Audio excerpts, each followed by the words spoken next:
সারফারাজ গাড়ি ছেড়ে বের হলো। অনিলা তার পাশে ঘেঁষে দাঁড়িয়ে বাহু আঁকড়ে ধরে বলে উঠল, এই যে আমার বর। কথাগুলো বলা হলো বন্ধুদের উদ্দেশ্য করে। সকলে সারফারাজকে দেখছে।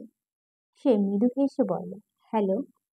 আরে বা অনিলা, তোর বর দেখতে তো খুব স্মার্ট।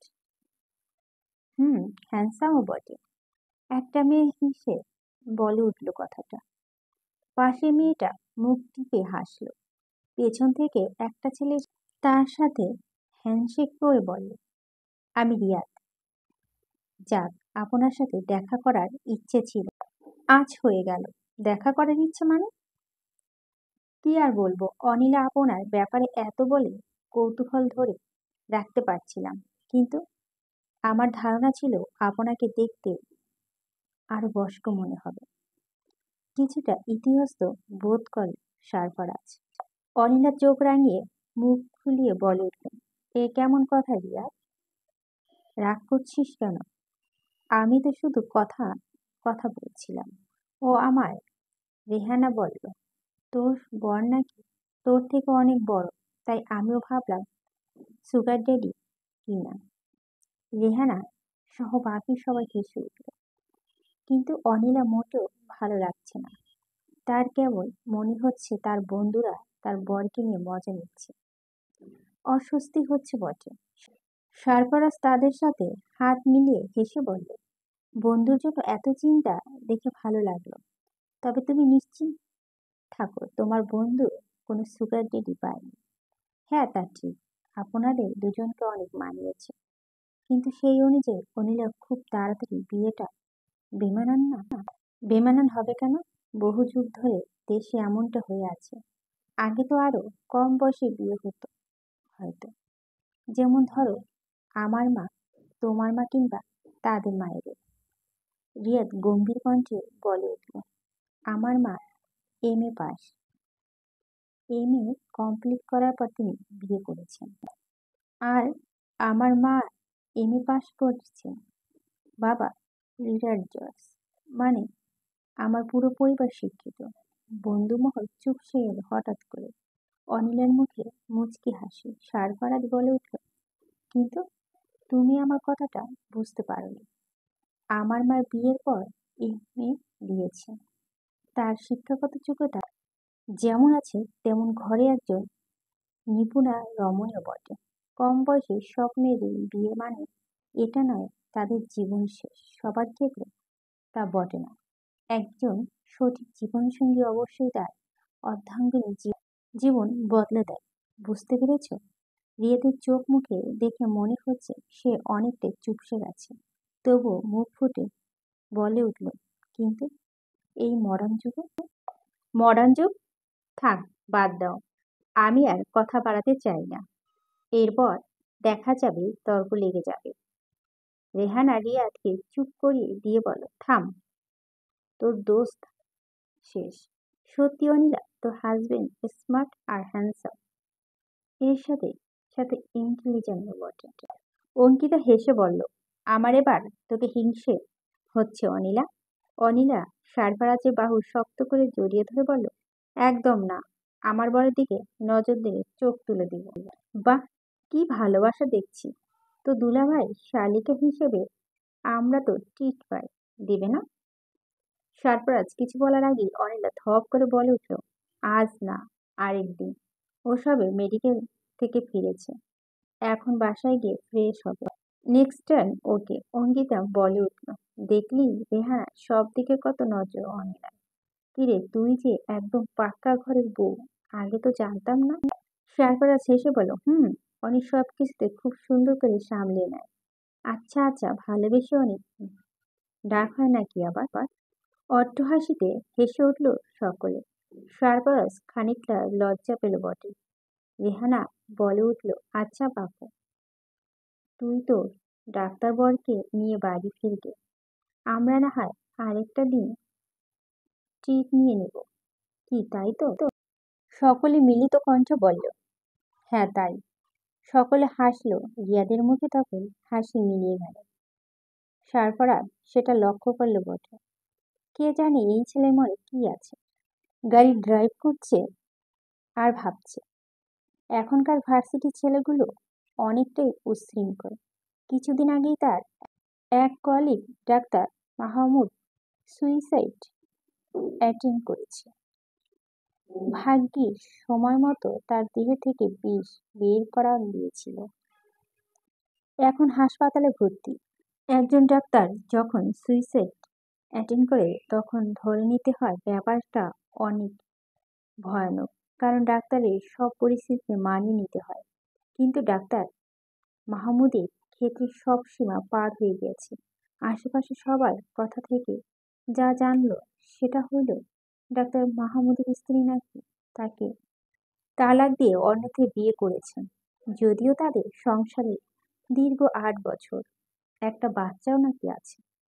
তাদের বিয়ের সময় তার স্ত্রীর বয়স নাকি কমই ছিল, কিন্তু বিয়ের পর স্ত্রী পড়াশোনা করতে গিয়ে ভার্সিটির একটা ছেলের সাথে প্রেমের সম্পর্কে জড়ায়। তাকে নিয়ে এখন নতুন ঘর বাঁধার স্বপ্ন। তাদের ছোট্ট 4 বছরের ছেলেটা রোজ বাবার পাশে বসে থাকে, দেখলে বড্ড মায়া হয় সারফারাজের। সে জানতো মেয়েদের মায়া নাকি বেশি থাকে, কিন্তু সবার না। কোনো মা কিভাবে পারে তার সন্তানকে ছেড়ে থাকতে, এই ব্যাপারটা সে বুঝে না। এমন ঘটনা নাকি এখন অহরহ ঘটছে। হঠাৎ তার বুক কেঁপে উঠল। কেন মনে হলো রিয়াদ তাকে তার অনিলাকে একসাথে দেখে সহ্য করতে পারছে না। যখন অনিলা তার হাত জড়িয়ে ধরল তখন যেন রিয়াদের বিষাক্ত চাউনি এসে পড়ল তাদের সম্পর্কের মাঝে। তার কটাক্ষ বলার কথাগুলো যেন নিছক মজা ছিল না, ছিল তাদের ছোট করা, বুঝিয়ে দেওয়া অনিলার সাথে তাকেই মানাতো, তাকে নয়। আচ্ছা, অনিল আবার তাকে ছেড়ে চলে যাবে না তো? অনি নির্মম স্বরে কিছু বলছে। সারফারাজ বলল, কি বলছি? বলছি আমি আর ওদের সাথে চলবো না। কেন চলবি না? ওরা না তোর বন্ধু, তাতে কি? রিয়াদ কিভাবে আপনাকে অপমান করলো দেখলেন? আর কথা না ওর সাথে। আমার বরের অপমান মানে আমারও অপমান। মজা করে বললে রিয়াদ ঠিক করেনি। ও তো আর বাচ্চা নয়। সারফারাজ ঠোঁটের কোণে স্মিত হাসির রেখা। অনিলার কথা মাঝে সে তার উত্তর পেয়ে বাকরুদ্ধ। অস্ফুট স্বরে কিছু বলল। অনিলা ফিরে তাকাতেই তার হাতটা শক্ত করে ধরে নিল। অন্য হাতে গাড়ি ড্রাইভ করছে, দৃষ্টির সামনের দিকে। অনিলা মৃদু হেসে লজ্জায় মুখ ঘুরিয়ে নিল। সারাদিন সমস্ত ক্লান্তি মিটে গেল বিকেলের গোসলের মধ্যে দিয়ে। রান্নাবান্না সব শেষ করে অনিলা খেতে বসেছে। পরনে তার নীল রঙের একটি গোল জামা। বেশিরভাগ সময় বাইরে গেলে এগুলো তার পরনে থাকে, ঘরে থাকলে ইচ্ছে করে শাড়ি পরে, শুধুমাত্র তার ফারাজ ভাইকে দেখানোর জন্য। ফারাজ খাবার টেবিলে বসে বলে উঠল, গোসল করলি না অনেক? করব, অনেক ক্ষুধা পেয়েছে, আগে খেয়ে নি। দেখুন শিং মাছের ঝোল করেছি, আপনার প্রিয় না অনেক? ভাতের থালায় খাবার বাড়ল সে। সারফারাজ মুগ্ধ দৃষ্টিতে চেয়ে রইল। ঘেমে একাকার অনিতার চুলগুলো ঘেমে ভিজে গেছে, অথচ চোখে মুখে ক্লান্তি রেশটুকু নেই। খুব আনন্দের সাথে খাবার বেড়ে দিচ্ছে সারফারাজ। সে চাইলেই পারত তাকে খাবার বেড়ে দিয়ে চলে যেতে, কিন্তু এমনটা করবে না। দুজন একসাথে বসে খাবে। সারফারাজকে খাবার বেড়ে দিয়ে নিজের জন্য খাবার বাড়তে গেল। এমনি সারফারাজ বারণ করে দিয়ে বলল, নে হা কর।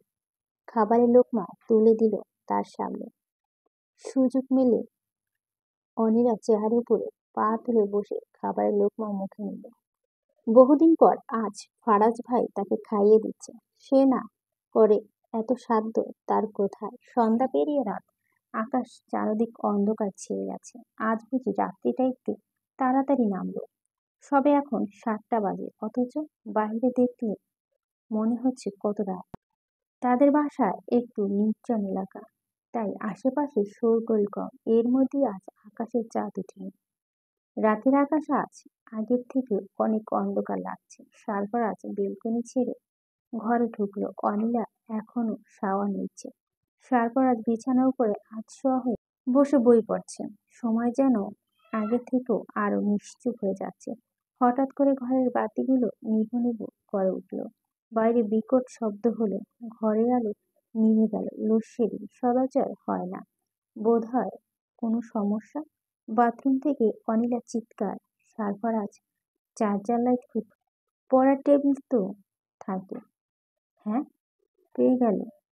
আলো জ্বালিয়ে এগিয়ে দিতেই দেখলো বাথরুমের দরজা খোলা। অনিলা ঘরে ঢুকে গেল। শাড়ি কোনোভাবে পেঁচানো তার ঠিক করে পরতে পারেনি। চারদিক অন্ধকার ছেয়ে গেছে।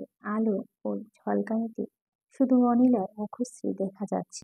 সারফারাজ বুঝি সম্মোহিত হয়ে গেল, তবু সামলে উঠল। তার কম্পিত কণ্ঠের অনেক চমকে উঠল সে, কিন্তু মুখ তুলে চাইল না। লজ্জা তার মুখ নামানো। ভেজা চুল থেকে পানি টপ টপ করে গড়িয়ে পড়ছে। সারফারাজ এগিয়ে আসছে। অনিলা তা শাড়ি খামছে ধরল, কিন্তু সারফারাজ পাশে ফিরে গেল বিছানায়। টেবিলের উপর চার্জার লাইট রেখে তোয়ালে নিয়ে বাথরুমের দরজা বন্ধ করল। নিস্তব্ধ পরিবেশে দরজা বন্ধর শব্দে অনিলা কেঁপে উঠল। সে যেন ঘরে ছিল। কি চলছিল তার মনে? সারফারাজ বিছানার কাছে বসে অনিলাকে ডাকছে। অনিলা শব্দ করছে না। হঠাৎ কারো উষ্ণ ছোঁয়া পেয়ে লাফিয়ে উঠল সে। আচমকা উনি ফিরে তাকালো। সারফারাজ তার হাত ধরে বলল, এদিকে বস, চুলগুলো এখন ভেজা, পানি পড়ছে। অনিলা অনমনে গিয়ে বসলো তার পাশে। সারফারাজ তোয়ালে দিয়ে তার মাথা মুছে দিচ্ছে। কি যত্ন! আর সে কি ভাবছিল? সবসময় অধিক চিন্তা ভাবনা তার মাথায় ঘুরঘুর করে। আবারও চমকে উঠল সে। তার দৃষ্টি স্থির হয়ে গেল। সে উষ্ণ ছোঁয়া, এই ছোঁয়া তার চেনা। সারফারাজ নরম উষ্ঠদর ছুঁয়েছে তার পিঠখানা। শরীর ক্রমশ ঠান্ডা হয়ে গেল। তার ভেজা ব্লাউজ চিপকে আটকে আছে পিঠখানা। সারফারাজ গরম হাতে দুটো ছুঁয়েছে তার গলার কাছে। অনিলা চোখ বুজেছিল, অথচ টেরই পাচ্ছিল তার প্রতিটা ছোঁয়ায়। আজ হঠাৎ তার কি হলো? সে কি পাগল হয়ে গেল? ধীরে তার শরীরখানা বিছানায় এলিয়ে দিল। কানের পাশে চুমু খেল সারফারাজ। তার নিঃশ্বাসে প্রতিটা শব্দ সে শুনতে পাচ্ছে। সবকিছু মুগ্ধ থেকে মুগ্ধতর হয়ে উঠছে। অনিলা ধীর স্বরে বলে উঠল, ফারাজ ভাই, আপনি কি করছেন? আপনার না একটু পরে যেতে হবে? অপারেশন আছে। কথা বলার মাঝে সারফারাজ চুমু খেল তার উষ্ঠদ্বার। তার সম্মোহিত কণ্ঠে বলে উঠল, জানি অনেক টেনশন হচ্ছে, তাই নার্ভাস ঠিক করার চেষ্টা করছি। ধূর কণ্ঠে অনিলা বলে উঠল, এটা কোনো কথা হলো ফারাজ ভাই? সারফারাজ থেমে গেল। দুজন চেয়ে দেখছে দুজনাকে। পলক পড়ছে বারবার। সারফারাজ অন্য হাত দিয়ে তার শার্টের বোতাম খুলতে খুলতে বলতে লাগলো, আমার প্রথম হার্ট সার্জারি, খুব উত্তেজিত হয়ে আছি। এর মধ্যে ভেজা চুল, তোর আগমন, তোর ভেজা শরীরে ঘ্রাণ আমার পাগল করে তুলছে। তুই কি চাস অনেক অস্বস্তিতে আমি মারা যাই? ছি ফারাজ ভাই, এ কি কথা? আমায় না পেলে আপনি মারা যাবেন? এটা কখনো হতে পারে না। শার্ট খুলে ছুঁয়ে ফেলল মেঝেতে। তার উষ্ণ হাতে স্পর্শ পাচ্ছে তখন অনিলার চিবুক। সারফারাজ তার কানের কাছে ফিসফিসিয়ে বলছে, বছরের চৈত্র মাস ভয়ঙ্কর মাস। এই সময়টা রোদের তীব্র উৎপাতে সবকিছু ঝলসে যেতে শুরু করে। আমার প্রেম, আমার ভালোবাসা সেই চৈত্রের মতো, কিন্তু তার চেয়েও ভয়ানক। এই ভয়ানক প্রেমের মাঝে তোর উপস্থিত বিশাল মরুভূমিতে এক বিন্দু জলের সন্ধান পাবার মতো বড় দুর্লভ। চৈত্র মাস সর্বনাশা। চৈত্রে রাঙা দগ্ধ আমার প্রেম তৃষ্ণা হয়ে উঠেছে তোকে কাছে পাবার আশা। অনি, তৃষ্ণা মিটাবি না? সারফারাজের কণ্ঠে আজ যেন অন্য কিছু ছিল। এমনটা অনি আগে কখনই শুনিনি। সারফারাজ সরে গেল একটুখানির জন্য। অনিলা চেয়ে দেখল তার প্রতিটা ঘন ঘন নিঃশ্বাস। অলসতা ডোবা চোখের চাহনি ব্যাকুল হয়ে উঠেছে। সারফারাজের বলিষ্ঠ দেহ, উন্মুক্ত বুক সবকিছু আজ টানছে তাকে। অনিলা যেন প্রস্তুত হয়ে গেল নিজেকে বিলিয়ে দিতে।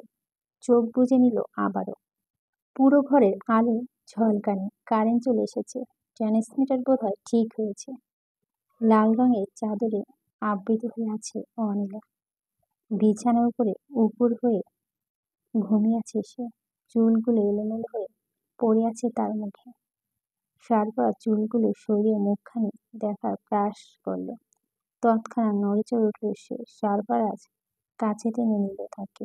অনিলা তার উলঙ্গ বুকে মুখ লুকাল। সারফারাজ ঘড়ি দেখার চেষ্টা করছে। চোখ যেন ঝাপসা হয়ে উঠল। এভাবে চশমা ছাড়া ভালো করে দেখতে পায় না সে। শুধু বই পড়ার সময় চশমা দরকার পড়ে। হাত দিয়ে চোখ কচালে নিল। হ্যাঁ, 11টা বাজতে চলল। তাকে বের হতে হবে। অনিলা গভীর ঘুমে। তাকে ডাকলো না সে। একটু সরিয়ে নিল। মেজ থেকে শার্টটা তুলে নিল। তৈরি হওয়া দরকার। খানিকক্ষণ বাদে জেগে উঠল অনিলা। আশেপাশে খুঁজে পাচ্ছে সারফারাজ। তার ঘুম ঘুম চোখে ঠিক করে কিছুই দেখতে পাচ্ছে না। হঠাৎ হাতের ছোঁয়া মিলল। হেসে উঠল সে। সারফারাজকে তৈরি দেখে এক ঝাটকা তার ঘুম ভেঙে গেল। কয়টা বাজে? 11টা বাজে। আমায় যেতে হবে অনেক। তুমি ঘুমিয়ে নাও। না, আমি ঘুমাবো কি করে? আমি তো চলে যাচ্ছি। আরো কিছু বলার ছিল তার ললাট। সারফারাজের চুমুন তাকে থামিয়ে দিল। চোখ মেলে তাকালো ঠিক করে। সারফারাজ মিটিমিটি হাসছে। অনিলার লজ্জা লাল হয়ে উঠল। ফোন বেজে উঠল। সারফারাজ ফোন হাতে ব্যালকনির দিকে গেল। নিচে গাড়ি দাঁড়ানো।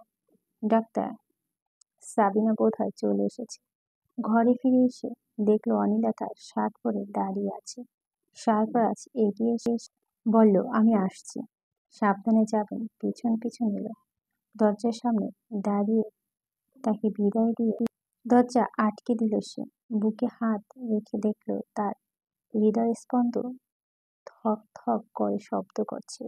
এক ছুটে সে ঘরে চলে গেল। বিছানা চাদরের তলায় মুখ লুকিয়ে যেন বাঁচল। সারফারাজ গাড়ি দরজা খুলতে যাবে এমনি ডাক্তার সাবিনা বলে উঠল, এখানে না, এখানে বসুন ডাক্তার শেহবাদ। আমার পাশে কি অসুবিধা আছে? না, অসুবিধা কি থাকবে। এসে বসলো তার পাশে। আপনাকে দেখতে অনেক ফ্রেশ মনে হচ্ছে। বউ খুব যত্ন করে, তাই কি? সারফারাজ হাসলো।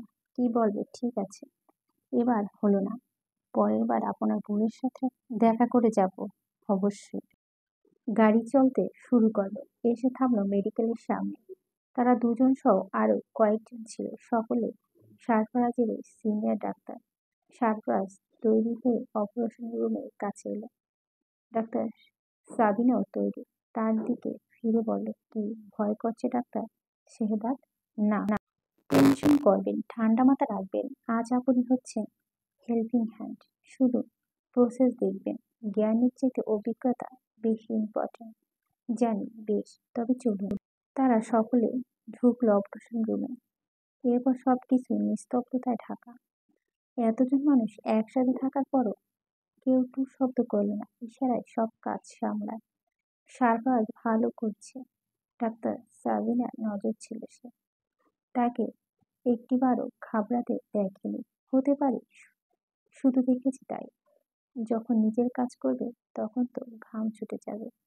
তবু প্রথমবার এতটুকু সাহস সকলের থাকে না। ডাক্তার সাবিনা ইমপ্রেস হলো বটে। সারফারাজের বাসায় এসে পৌঁছালো সকাল 11টার দিকে। দরজার সামনে দুজোড়া জুতো দেখে খানিকটা খটকা লাগলো। কেউ কি এসেছে নাকি? নক করতে অনিলা এসে দরজা খুলে দাঁড়ালো। আপনি এসে গেছেন? কেউ এসেছে অনি? অনি হাসার চেষ্টা করলো। একটু সরে দাঁড়াতেই দেখতে হলো সোফায় বসে আছে ইয়ামিন শিকদার ও সারফারাজের টনক নড়ে গেল নিহার শিকদারকে পাশে বসে থাকতে দেখে।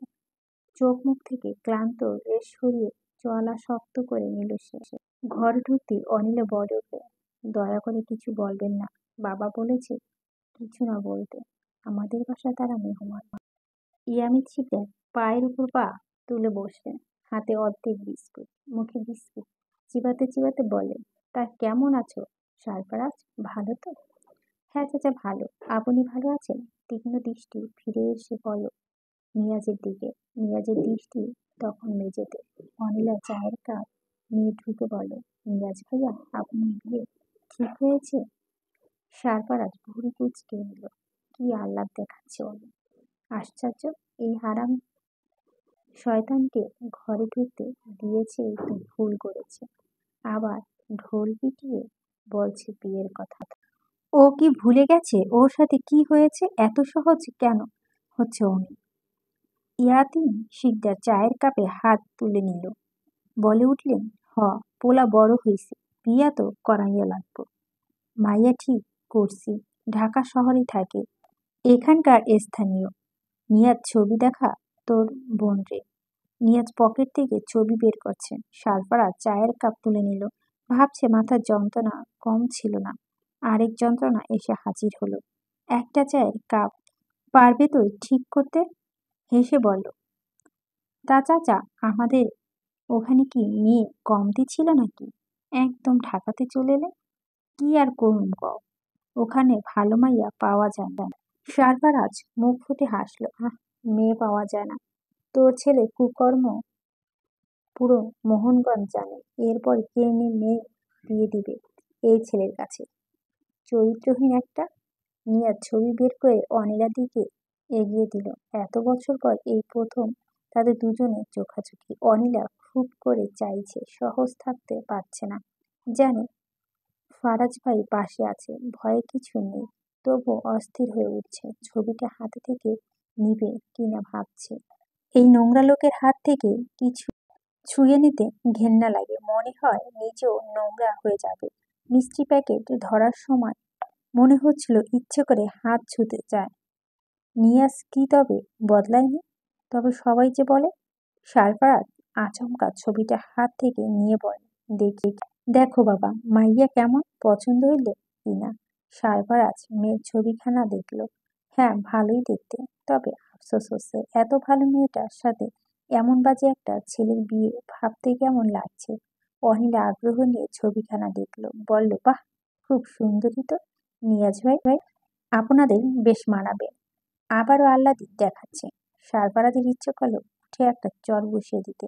অনির গালে কানের সামনে ঘ্যান ঘ্যান করছে, মাথাও ভন ভন করছে। রাগ সামলাতে পারছে না সে। আবার হেসে হেসে নিয়াজ ভাই বলে ডাকা। এই ডাকার সমস্ত কিছুর মূলে ইয়ামিদ শিকদার চায়ের কাপে চুমুক দিয়ে বলল, অনেক খোঁজাখুঁজির পর এই মাইয়াটারে মনের মতো পাইছি। ভালো চাচা, মেয়ে দেখতে ভালো, বংশ পরিচয় ভালো মনে হচ্ছে। তা আপনাদের বংশের খবর জানে তো? কাটা খায় নুনের ছিটা। সারফারাজ ক্ষীণভাবে খোঁচাটা মেরেছে। ইয়াতিম শিকদার হো হো করে হেসে উঠল। বলেন, জানি বাবজা, জানি। আমগো ওপর তোমার রাগ। এখন দেহ যা হয়েছে অনেক বছর আগে হয়েছে। দিন পাল্টাইছে আর পোলাও এখন পাল্টাইছে। সুরাটা এখন আগের থেকে ভালো হয়েছে। কি বলো চাচা? রক্তের দোষ কি এত সহজে বদলে যায়? হওয়া জানি। কার কথা কইতেছ? অন্যি বাপের কথা তো। দেহ সব বংশে এমন একটু থাকে। আমগো সময় আসিল অনির বাপ, আর এখন আমার পোলা। তাও আমারটা সময় থাকতে বদলাইছে। অনির বাপের কথা তুলে যেন খুব একটা ভালো হলো না। কোনো এক ফাঁকে অনি চলে গেল আসর ছেড়ে। সারফারাজ ভাই কি তার বাবার কে সত্যি এত অপছন্দ করে? কিন্তু অনি যে তার বাবাকে অনেক ভালোবাসে। বাবা কখনো খারাপ হতে পারে না। তার বাবাও ভালো মানুষ ছিলেন, অনিকে অনেক ভালোবাসতো, অথচ তার চাচা কিভাবে তার বাবার নামে বদনাম করছে। অনিলা সহ্য বাইরে এগুলো। সব মেয়েদের কাছে বাবা মানে একটা শান্তির জায়গা। তার বাবা তার আপনজন। মাকে তো পায়নি সে, বাবাকে পেয়েছে। সেই বাবার নামে খারাপ কথাগুলো শোনার ধৈর্য নেই। সারফারাজ চায়ের কাপ রেখে দিল। ইয়াতিম শিকদার বললেন, যা হয়েছে ভুলা যাও। আমরাও ভুলে গেছি। আমার ছেলে বদলাইছে, এখন আমার আর কোনো দুঃখ নেই। এই নাও বিয়ার কার্ড, আমগো দাওয়াত দিতে পাইছে। তোমার বাপেও গিয়া দাওয়াত দিয়ে আইছি। তোমারে দাওয়াত দিতে কেবল ঢাকায় আইছি। সারফারাজ মাথা নাড়ালো। খেয়ে দিয়ে তারা উঠে গেল। চলে যাবে। সারফারাজ সুধায় মোহনগঞ্জ ফিরবে। না, কিছু কাজ আছে, শহরে থাকো এখন। তা তোমার ডাক্তারি কেমন চলছে? ভালো, সারাদিন মেডিকেলই থাকো? হ্যাঁ, এটা তো কাজ।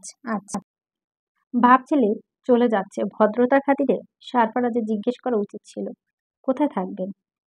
কিছু ঠিক না হলে এদিকে থাকতে পারেন, কিন্তু বলল না, কারণ রিয়াজ কে তার বিন্দুমাত্র ভরসা নেই। সবাই যাই হোক বলুক না কেন, রক্ত এত তাড়াতাড়ি বদলে যায় না। এদের রক্তের নেশা ছড়িয়ে গেছে, এ থেকে রক্ষা পাওয়া সহজ না। যেতে যেতে মনে হচ্ছিল নিয়াজ আর চোখে অনেকে খুঁজছে। ভালোই হবে এখন অনি না এলে। এই হতচ্ছাড়া মুখে কিছু না বলে চোখ দিয়ে যেন খেয়ে ফেলে। দরজার সামনে দাঁড়িয়ে চাচা ডাকলেন অনিকে। সারফারাজ দীর্ঘ নিঃশ্বাস ফেললেন, কিছুই তার মনের মতো হচ্ছে না। অনিলা আনমনে রান্নাঘরে কাজ করছে, রান্না বান্নায় সেই কখন শেষ, এখনো ইচ্ছে করে এখানে পড়ে আছে। চুলাটা পরিষ্কার করছে। সারফারাজ দরজার সামনে এসে দাঁড়ালো। অনিলা ফিরেও চাইল না। সে এগিয়ে আসতে মুখে কিছু না বললেও চোখে চোখে যেন তার অনেক কথা হলো, কিন্তু চোখে চোখ পড়ছে না। সে এক সময় তার কাছে এসে দাঁড়ালো। অনেক হৃৎপিণ্ড ধপ ধপ করছে, তবুও সে ফিরে তাকাইল না। মুখ ভার। সারফারাজ আদুরে কণ্ঠে বলে উঠল, কি হয়েছে অনেক? কিছু না। সে হাত ধরার চেষ্টা করলো। অনি এক ঝাটকায় হাত সরিয়ে নিল। অবাক হলো বটে, অনি তার মানে রেগে আছে, কিন্তু রেগে থাকার কারণ কি? প্রথমবার ব্যর্থ হলেও দ্বিতীয়বার হলো না। ধপ করে হাতটা ধরে নিল। ছাড়ুন, আমার কাজ আছে। তোর কি মন খারাপ? না, মন খারাপ হবে কেন? তোর কথা শুনে এমনটা তো মনে হচ্ছে। কি হয়েছে, রেগে আছিস? দেখি ফের আমার দিকে। থুতনি ধরে মুখ ফিরালো এদিকে। অনি অশ্রুসিত চাউনি সারফারাজের হৃদয় ক্ষতবিক্ষত করে দিল। সে নিস্তেজ কণ্ঠে বলে উঠল, কি হলো, কাঁদছিস কেন? আপনি আমার বাবাকে পছন্দ করেন না, তাই না ফারাজ ভাই? না, করি না। এতে তুই কেন কাঁদবি? কাঁদবো না? না কেন কাঁদবি? তোকে তো আমার পছন্দ, খুব পছন্দ। ভাল লাগে তোকে, ভালো তো বাসি। তোর দুঃখ কোথায়? অনিলা মাথা নিচু করে নিল। আর কথা বলতে ইচ্ছে করছে না তার। সারফারাজের হাতটা ছেড়ে দিল, কাছে টেনে নিল না, গম্ভীর গলে বলে উঠল, তোর বাবার চরিত্র দোষ আছে অনেক। সে আমার ফুপুর সাথে কি করেছে আমি ভুলে যাইনি। রক্ত কখনো রক্তকে ছাড়ে না। অনিলা চমকে উঠল, বিস্মিত বিরূপ হয়ে চেয়ে রইল সারফারাজের দিকে। অবাক কণ্ঠে বলে উঠল, আমার রক্ত তাহলে দোষ আছে ফারাজ ভাই? আপনি বলছেন আমিও আপনাকে ছেড়ে অন্য কারো কাছে চলে যাব? না, তুই যাবি না। এত সহজে কিভাবে বলছেন যাব না কেন? এই না বললেন রক্তে রক্তকে ভুলে না। আমার শরীরে আমার বাবার রক্ত, আমি তো তার মতোই হব। কি হবে যদি আপনাকে ছেড়ে অন্য কাছে চলে যাই? সারফারাজ রক্তবর্ণ দৃষ্টি ধারণ করলেন। অনেক খানিকটা ভয় পেয়ে গেলেন। গলার তেজ এখন আগের মতো আর নেই। আচমকা তার কোমর ছিটকে টেনে ধরে সারফারাজ আঁতকে উঠল অনেক। তার ঘন ঘন নিঃশ্বাস ভারী হয়ে উঠে। সারফারাজ খুব শান্ত গলায় বলে, মেরে ফেলবো তাহলে? শিহরে উঠল অনেক। তার ভীতু দৃষ্টি আকর্ষণ করল তাকে। থেমে থেমে শুধালো সে, কাকে? সে তার কানের কাছে চুলগুলো নিয়ে খেলছে। কানের চুল গুজে দিয়ে হেসে বলে, তাকে? সে তোকে চাইবে। তুই শুধু আমার অনেক, এর মাঝে সে আসবে তারে? তাকে মরতে হবে। কিয়ৎকালের জন্য দম বন্ধ হয়ে গেল অনেক। তার কক্ষিগুলো দুটি স্থির হয়ে রইল মণিকোঠায়। তার শাড়ির ওপর হাতটা সে খামচে ধরল ভয়েসে। ফারাজ ভাই নিছক মজা করছে বলে মনে হলো না। তাকে আজ বড্ড ভয় লাগছে অনেক। ডাক্তাররা সর্বকাল ধরে চেষ্টা করে রুগীর প্রাণ বাঁচাতে, আর ফারাজ ভাই কিনা বলছে মেরে ফেলবে। কি সাংঘাতিক! হাত পা সব ঠান্ডা হয়ে গেল। সে চুমু খেলো তার ললাটে, হেসে বলল, অনেক ভয় কেন পাচ্ছিস? আমি তো তোর কিছু করব না। তুই তো আমার হৃৎপিণ্ড। হৃৎপিণ্ড থেমে গেলে মানুষ বাঁচে না। তোর কিছু হলে আমি বাঁচব না। চোখ থেকে অশ্রু গড়িয়ে পড়ল। সারফারাজ তাকে বুকে আঁকড়ে নিল। অজান্তেই কেঁদে উঠল অনি। পরদিন শরীরটা ভালো ছিল না বলে অনিরা ভার্সিটি যায়নি। সারফারাজ সকালবেলা মেডিকেলে চলে গেল। এখানে এসে ডাক্তার সাবিনার কথাবার্তা তাকে পাগল বানিয়ে ছাড়ল। রোজ রোজ তিনি একটা কথাই বলছে, ভাবতে ক্যারিয়ার নিয়ে ভাবতে। সময় কিন্তু হাতে বেশি নেই। এইসব শুনে শাহাদাত হেসে বলে, মনে হচ্ছে ডাক্তার সাবিনা তোকে কার্ডিওর সার্জন করেই ছাড়বে। শুভ হেসে বলে, দেখছিস না রোজ কেমন করে মনে করিয়ে দিচ্ছে তার বাবা। তুমি তো তার কথাটাই শুনলেই পারো। মজা করিস না, আমি জানি আমার কি করতে হবে। তাহলে ডাক্তার সাবিনাকে বলে দিচ্ছ না কেন? আমার যা মন চাইবে আমি তাই করব। বউয়ের সাথে এখানে থাকবো। শুভর কথা শুনে শাহাদাত হো হো করে হেসে উঠল। বলল, সিরিয়াসলি সারফারাজ, বউকে এত ভালোবাসিস? তার জন্য এখন কেরিয়ারকে জলাঞ্জলি দিবি? আমাদের ডাক্তার শেহজাদ এবার রোমিও হয়ে গেল। জুলিয়েট ছাড়া তার চলে না, বুঝলি তো? সারফারাজ গম্ভীর হয়ে কিছুক্ষণ বসে রইল। এই দুই বন্ধুর কথা তার কানে যাচ্ছে না। গায়ে অ্যাপ্রন খুলে টেবিলে ফেলে বলল, আমি যাচ্ছি। যাও যাও, বউয়ের জন্য তর সইছে না, আমরা বুঝতে পারছি। ভাবিকে আমার তরফ থেকে সালাম দিয়ে দিস ফারাজ। বলিস একদিন আমরা যাব রোমিও জুলিয়েটকে দেখতে। খোঁচা মেরে কথা বলা দুজনে বহুদিনের স্বভাব। ফারাজ এসব মাথায় ঘামায় না। হুলস্থুল করে সে বেরিয়ে গেল। বাইরে এসে গাড়ি স্টার্ট। ঘামে তার শরীর শার্ট ভিজে উঠল। ঘন অন্ধকার রাস্তা, শুধু গাড়ির সামনে দুটো আলো ছাড়া আর কিছুই জ্বলছে না। চারদিকে এত নিস্তব্ধ, এখানে কেউ মরে পড়ে থাকলেও কেউ কিছু টের পাবে না। কিন্তু রাস্তা নির্জন, মানুষজন কিছু নেই। এজন্য ঝড় বৃষ্টি বৃষ্টির পানি পড়ে রাস্তা হয়ে উঠছে স্যাঁতসেঁতে। কোনো কিছুর ছাপ নেই, প্রমাণ নেই। বৃষ্টির পানিতে সবকিছু ধুয়ে গেল। গাড়ি এসে থামলো বাসার সামনে। সারফারাজের গাড়ি ছেড়ে বের হলো। ঘামে তার অর্ধভেজা শার্ট এবার বৃষ্টির পানিতে আরো উঠল। কিছুক্ষণ বৃষ্টির মধ্যে দাঁড়িয়ে ভিজল সে। পাপ ধুয়ে যে পবিত্র হতে চায়, নিজেকে শুদ্ধতম বানানো কি দারুণ ফন্দি। কাক ভেজা হয়ে ফিরল। কলিং বেল চাপতে মনে হলো ওপাশ থেকে কেউ ছুটে এসেছে। মনে প্রশান্তি বয়ে গেল। দরজা খুলে দেখলো অনিলাকে। বৃষ্টিতে ভিজে টক টক করে কাঁপছে। সারফারাজ অস্থির হয়ে শাড়ি আঁচল দিয়ে তার মাথাটা মুছে দিতে লাগলো। আরো কত কথা। এভাবে ভিজে গেলেন কি করে? আপনি তো গাড়িতে ফিরছিলেন, ইচ্ছে করে বৃষ্টিতে ভিজতে গেলেন কেন ফারাজ ভাই? বৃষ্টির পানি তো আপনার সয় না, দেখবেন এক্ষুনি সর্দি লেগে যাবে। বলতে বলতে হাঁচি শুরু। অনিলা হাঁপিয়ে উঠল। ক্লান্তি ভরা কণ্ঠে বলল, বসে থাকবেন না, উঠুন, চেঞ্জ করে আসুন, আমি জামা বের করে দিচ্ছি। সে ছেড়ে যেতে চাইল, এমনি সারফারাজ তার কোমর টেনে জড়িয়ে ধরল। গায়ের পানি টপ টপ করে মেঝেতে পড়ছে। সারফারাজের ভিজে কাপড় চোপড়ে জড়িয়ে আছে অনেকে, সেও ভিজে যাচ্ছে। কি অদ্ভুত! ফারাজ ভাই এমন কেন করছেন? আদ্র কণ্ঠে বলে উঠল, আমায় ছাড়বেন না ফারাজ ভাই। না, তুই থাক এখানে আমার কাছে। আমার তোকে চাই অনেক। বড্ড বেদনাদায়ক সেই কথাগুলো। ফারাজ ভাইকে কি হলো আবার? কিসের এত কষ্ট? খারাপ কিছু? কি হলো মেডিকেলে? ঝাপসা ঝাপসা চোখে অনিলার সামনে তাকিয়ে রইল। সামনের টেবিলে ফুলদানিটা এখানে আর নেই। ফারাজ ভাইয়ের চোখে পড়ল না তো আবার? তাহলে সে সর্বনাশ হয়ে যায়। ভয়ে তার বুক কাঁপছে। ফারাজ ভাই তাকে ছেড়ে দিল। উঠে দাঁড়িয়ে পিছন ফিরে যাবে, এমনি অনিল তাকে আঁকড়ে ধরে আবারও। সে নিশ্চুপ হয়ে রইল। বাইরে বৃষ্টি পড়ছে তো পড়ছে, থামবার নাম নেই। একটু বাদে বাদে বিদ্যুৎ চমকানো বিকট শব্দ। অনেকক্ষণ ধরে নামলো বৃষ্টি।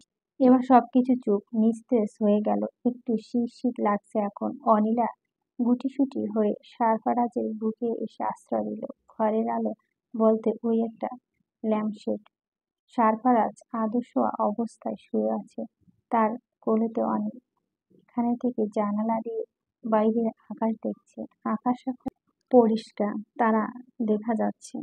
কিছুক্ষণ পর বুঝি চাঁদও দেখা যাবে। অনিলা নগ্নবাহু জড়িয়ে ধরে আছে সে। চোখ পড়ল পিঠের দিকে। আঁচলের দাগ দেখে তার রক্ত টগবগে উঠল। মুখ খুলে শ্বাস নিচ্ছে সে। সহ্য হচ্ছে না, কিছুতেই সহ্য হচ্ছে না। তার অনিকে অন্য কেউ ছুঁয়ে দেখবে এটা ভাবতেই যেন উদ্দাম হয়ে উঠে, ইচ্ছে করে সবকিছু শেষ করে দিতে। আঁচড়ে দাগটা স্পষ্ট, অনি সেটা অবগত ছিল না। সারফারাজ হাত দিয়ে ঘা পা ছুঁয়ে দেখল, তার উষ্ঠদায়ে ছুঁয়ে দিল ঘাটুকু। তার অনি সমস্ত ঘা এভাবেই ফুল হয়ে যাক, শুকিয়ে যাক সমস্ত ক্ষত। এই সব ক্ষত নিজের মনে একা নিয়ে সে চলতে পারবে। সারফারাজের আদুরে ছোঁয়া অনি নড়ে চড়ে উঠল একটু। আবছা ঘুমের মধ্যে মুচকি হেসে উঠল সে। ঠিক ঘণ্টাখানেক পর ফোন বেজে উঠল সারফারাজের। ঘুমটা ভেঙে গেল অনিলার।